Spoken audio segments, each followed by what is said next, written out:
Well, I'm back in the saddle again.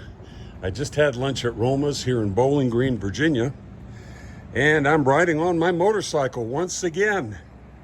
It's been in the shop for 2 months. They had to rebuild the clutch and the transmission. Cost me, well, a whole lot of money.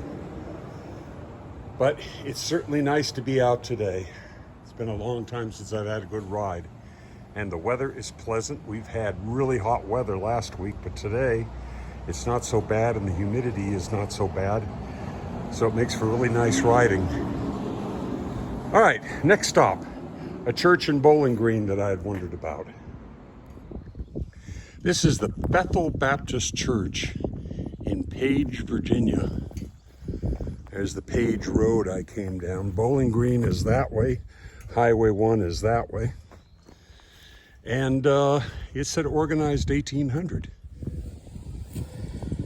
Timothy O'Sullivan made this photograph of Union horsemen at Bethel Church on May 23rd, 1864, just hours after Burnside's departure.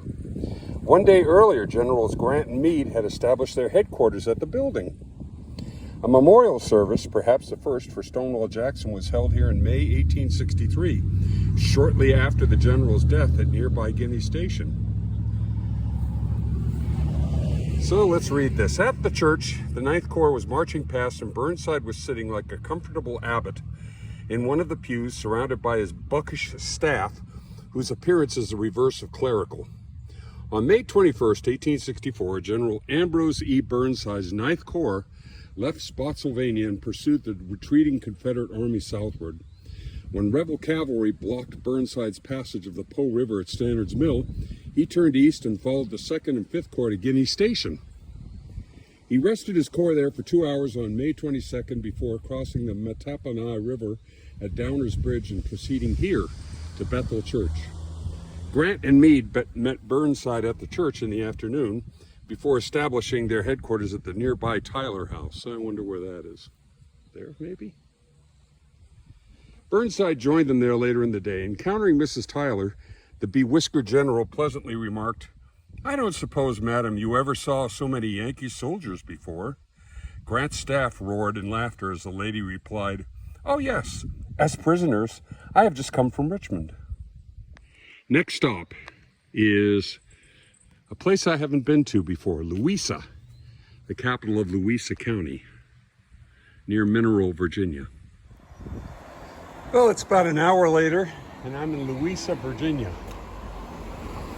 And there's the Civil War Trail sign across the street, and some plaques. There's the courthouse. This is the main street. What looks like a witness tree. A nice Main Street district. And my Harley, which I just gassed up. So let's go across the street and see what's there. Well, one thing that's here that hasn't been taken down is a Confederate memorial. A statue. Let's see if there's any text on the opposite side.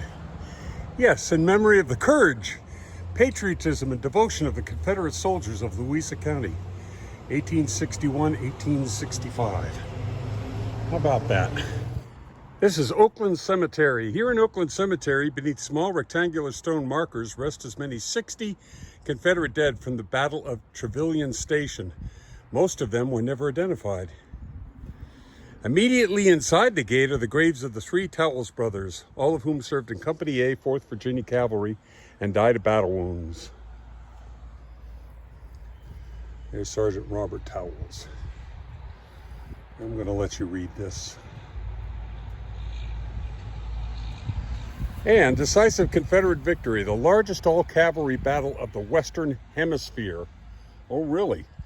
Confederate General Wade Hampton's victory over General Philip Sheridan at Trevilian Station on June 11, 12, 1864, prevented Sheridan from joining General Hunter and destroying the Virginia Central Railroad at Charlottesville.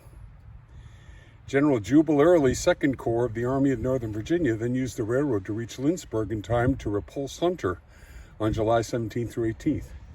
Trevilian Station was the largest all-cavalry battle of the Civil War. I'm going to You could pause there and read the rest of it.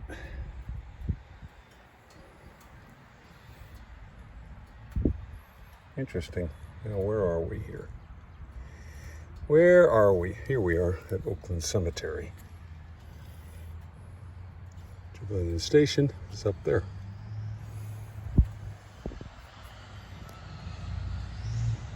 Here in Louisa.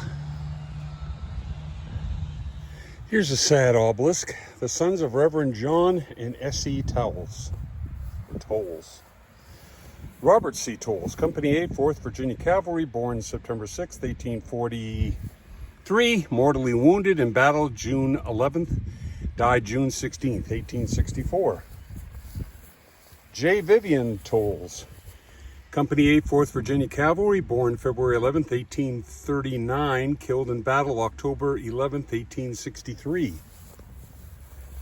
James H. Tolles, Company 8, 4th Virginia Cavalry, born October 19th, 1845, killed in battle May 9th, 1864.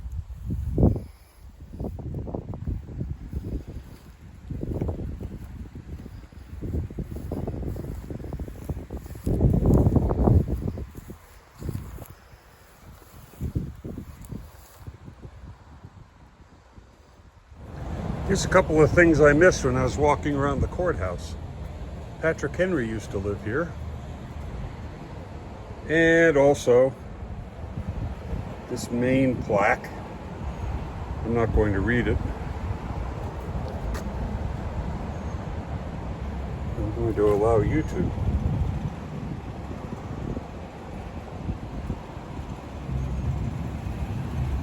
Current courthouse, built about 1905. Replaces 1818 structure. Okay.